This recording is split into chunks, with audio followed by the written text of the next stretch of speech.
Representative Ilhan Omar has released details of her new green housing plan. Here she is announcing some of her approach. One of the first things I noticed when I came to the United States were people sleeping on the side of the streets. And I have been on a mission ever since to make sure that there are no humans left in that situation. Today, I'm excited to introduce the Homes for All Act, which will fulfill the promise of a homes guarantee by building 12 million new public housing and private, permanently affordable rental units, fastly expanding the available affordable housing stock, driving down costs throughout the market, and creating a new vision of what public housing looks like in the United States of America. We will prohibit any discrimination against residents based on sexual orientation, gender, and criminal history or immigration status. The bill also creates a new anti-displacement fund with HUD in order to protect families from gentrification, prevent displacement, and stabilize neighborhoods. And it makes public housing a mandatory part of our budget, like Social Security and Medicare. All of this will be built to the highest environmental standards, making this a key part of the Green New Deal. And I'm glad that she focused on that. This is considered to be a public housing component of the Green New Deal. Residences, real estate does contribute quite a bit to our overall warming. So I want to talk about the scope of the problem. There are now more US households that rent than at any point since 1965. So obviously part of the problem is housing costs too much. And it's not just in the big cities, in rural areas as well. There's now a growing homelessness problem in South Dakota.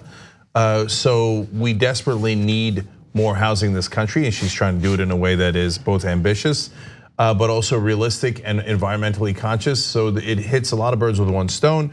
But this is the stat that really stunned me. A renter working 40 hours a week and earning the federal minimum wage can afford a 2-bedroom apartment in how many counties across the nation? So you're getting the federal minimum wage, just a 2-bedroom apartment. I mean, you're not gonna be able to get it in New York or San Francisco, that's obvious, right? So how many counties can you get a 2-bedroom apartment in that situation, working 40 hours a week? 0, not a single county in the country. The federal minimum wage is $7.25. It's a little over $15,000 a year. You cannot afford a 2-bedroom apartment anywhere in the country. That's amazing. So what progressives are doing, and I love that they're going in this direction, is pointing out the real problems of Americans and trying to fix them. That is what your representatives are supposed to do. So meanwhile, the Republicans are like, I don't know, another tax cut for the rich? I'm not kidding. Donald Trump, in one of his last-ditch proposals, kept talking before the impeachment began. He's like, another tax cut for the rich? And that tax cut that he was contemplating would have actually given a higher percentage of the money to the rich than even the last $2 trillion tax cut. Yeah. Unbelievable. Whereas this actually helps real people. So the only thing that they ever have in these scenarios is they're like, oh, I don't know how we're gonna pay for that. Tax cuts for the rich? No problem, can pay for it anytime. Oh, you wanna help real Americans and create 12 million homes? How are we gonna pay for that?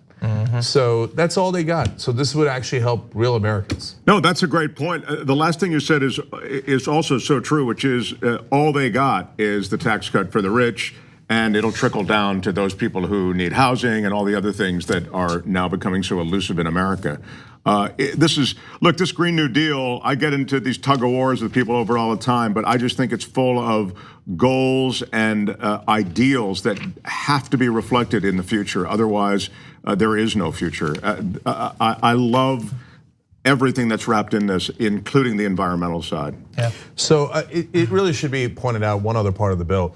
It repeals the Fair Cloth Amendment. It was passed in 1999. If you were wondering what that is, don't worry. Not a lot of people know about it. What it did was it stopped funding public housing. So they cut off funding of building new housing, but on top of that, they severely limited what we could spend to upkeep that housing. So now all that public housing has been in great decline because we can't spend any money to just do simple repairs and do upkeep, et cetera.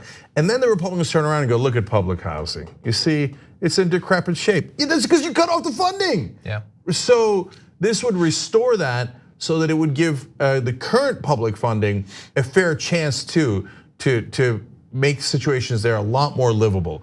And again, since it helps poorer Americans, the Republicans have no interest in it at all. But by the way, it's not just Republicans. As HuffPost points out, centrist Democrats, of course, also oppose to this plan. Because it wouldn't help their donors at all. These people in public housing don't donate to them ever. So they're like, why would we support that? Yeah.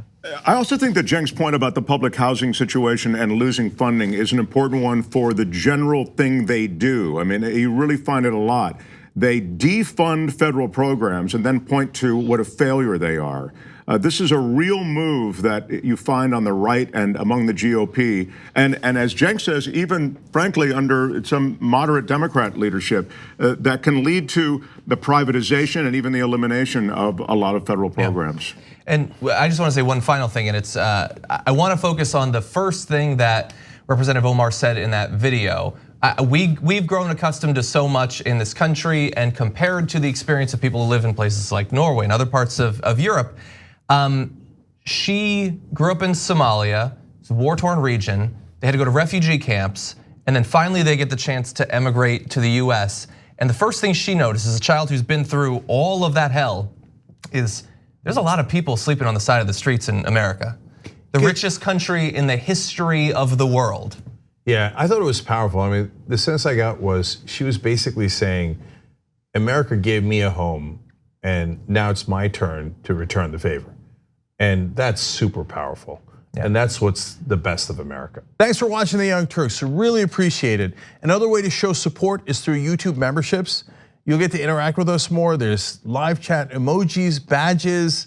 You've got emojis of me, Anna, John, JR. So those are super fun. But you also get playback of our exclusive member-only shows and specials right after they air. So all of that, all you gotta do is click that join button right underneath the video. Thank you.